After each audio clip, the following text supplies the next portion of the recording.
Well, I'm sitting in the lobby the day after the Mattoni Karlovy half marathon in the Czech Republic, in the lobby of the Hotel Thermal. Apt enough to recover from a half marathon. I haven't done it, but I'm sitting with a Czech runner called Rene Kujan, who, if ever anybody deserved a thermal bath, it's him. He not only did the half marathon in 1 hour 40 something, very creditable for a 40-year-old, but he ran 160 kilometers before he reached the start line. For a man who was told 8 years ago he'd never run again. So Rene Kujan, tell me, you told me that you were in a bad car crash. You were a passenger in a car, smashed up. And some doctors said, well, be grateful you're not going to be in a wheelchair, but you can forget running. How did you come back to doing something you loved? It was quite slow.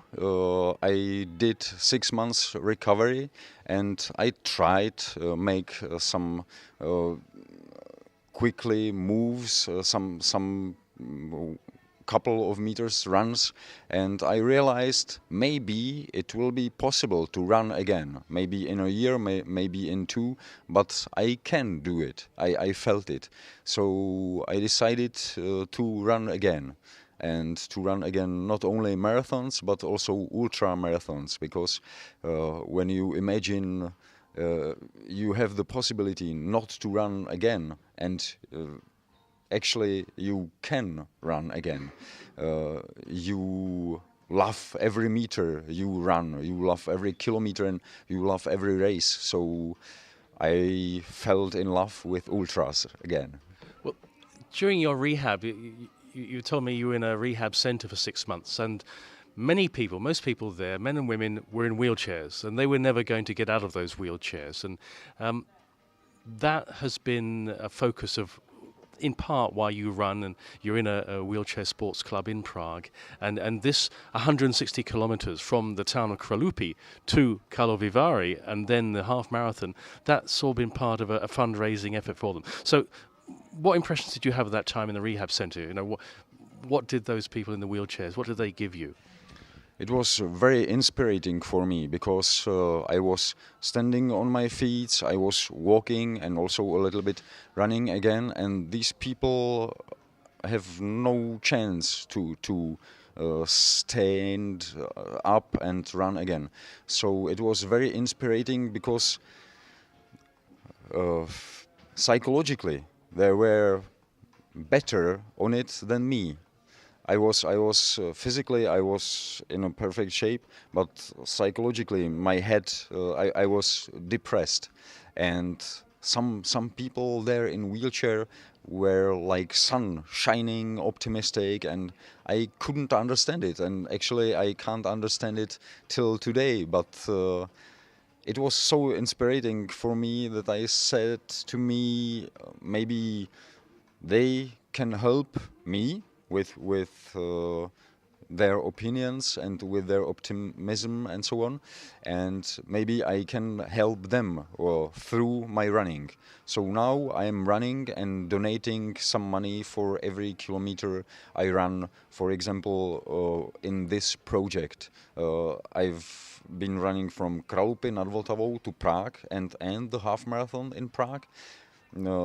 Yesterday it was in Karlovy Vary, and for the 3rd time I will be running to Ústí nad Labem, and they're making half marathon.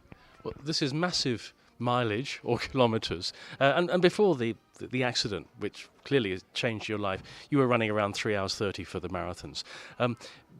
And you were telling me that, okay, you've done, say, 10 ultra races, but many, as you call them, unofficial races. And I think an epic achievement for someone who's gone through surgery and told they'd never run again. 2012, you ran around Iceland, averaging over a marathon a day. What possessed you to do that? Yes, I was running again, so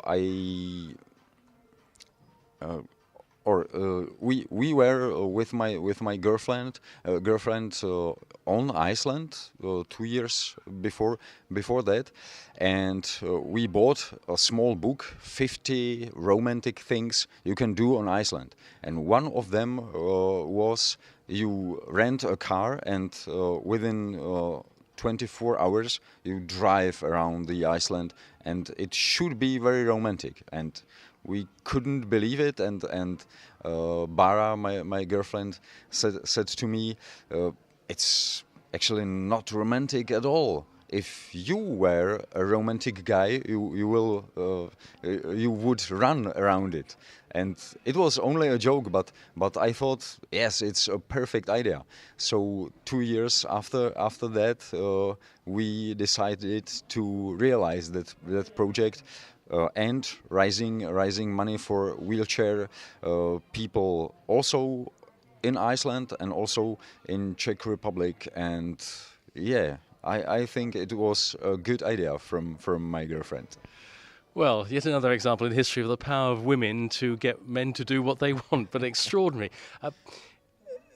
Given you were also telling me that you had to have some surgery after the initial rehab, but I mean, and you ran 1 hour 40 odd yesterday in the half marathon. After all that, 160 kilometers before that, how does your body stand up? I mean, are you running constantly through pain, or do you just have a few niggles that, to be frank, any runner might get after a race? I think that it's not so extraordinary. I think maybe every healthy runner can do it. Actually, I'm listening to my body, and I'm not going through big pain. I only run in a pace that suits me, and the body is not protesting so much. And yeah, I think if you are running reasonable and listening to your body, you can do it. It's not so extraordinary, people say. Well, you say, Rene Kujan, not so extraordinary. It's an extraordinary tale. Of course, I know you've said that some doctors said you'd never run again, but in a way you were lucky with the way your injuries happened, that it wasn't a complete write-off for you. But it's still inspirational is perhaps an overworked word these days, but it's been an inspirational tale listening to your story. And may you long run, and fellow runners applaud you. Rene Kujan, thank you very much. Thank you very much.